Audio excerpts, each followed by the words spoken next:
New energy cars have made a huge leap ahead of traditional ones, but what's actually inside them, and how are they built? Today, we're diving into how Volkswagen assembles their 1.5-liter turbo engine, the version without cylinder liners. It starts with a KUKA robot flipping over the pre-assembled bottom half of the engine.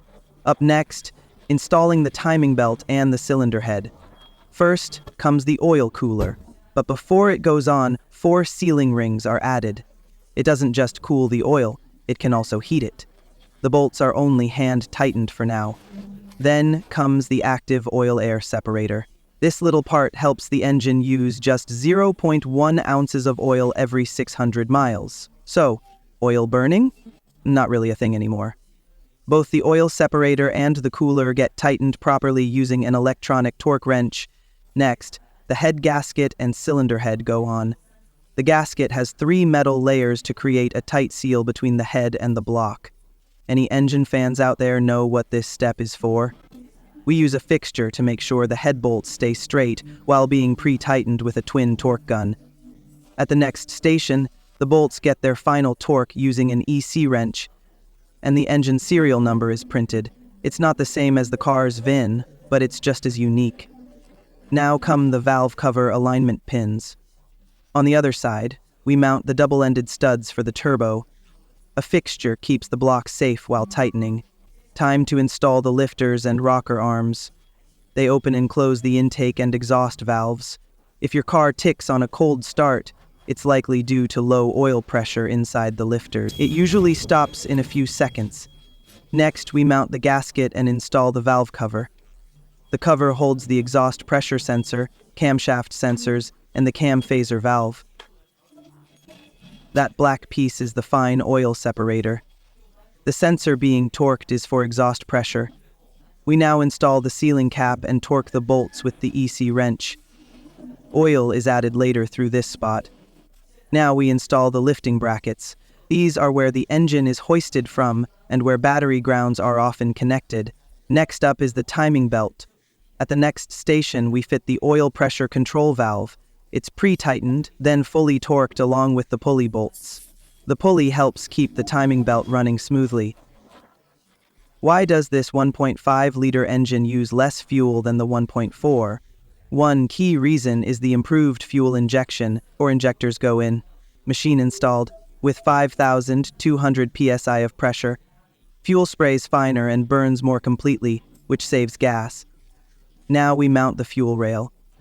It handles high-pressure fuel delivery and spray control. Of course, an EC wrench is used to tighten it. Then we install the tensioner, the exhaust cam phaser, and the intake cam phaser, followed by the bolts and secondary pressure sensor. The barcodes on those phasers are scanned in. Each one is unique, so any replacements can be tracked. Now, we add the timing belt. The crankshaft drives the valve timing through this belt.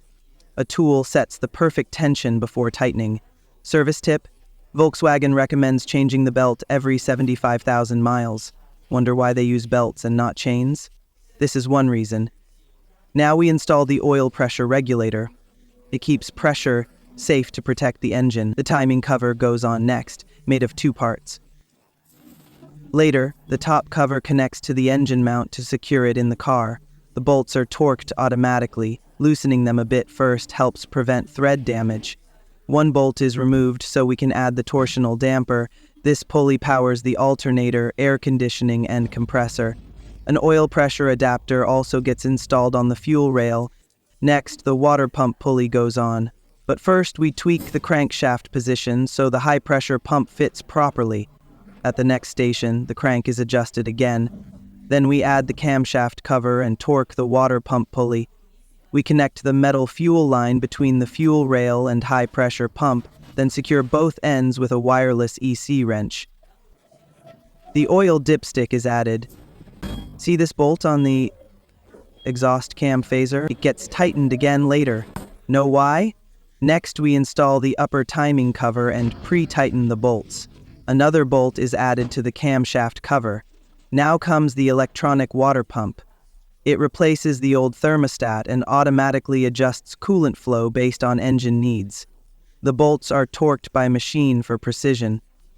The water pump pulley cover is installed and its bolts torqued with an EC wrench. We then spin the engine and torque the timing cover again. At the next station, the intake cam phaser valve is installed, but first a sealing bracket goes in. The EC wrench is used to tighten both the bracket and the exhaust camshaft position sensor. Pretty incredible, right? Watching all these parts come together shows just how amazing internal combustion engines still are. But what do you think? Will engines like this disappear someday?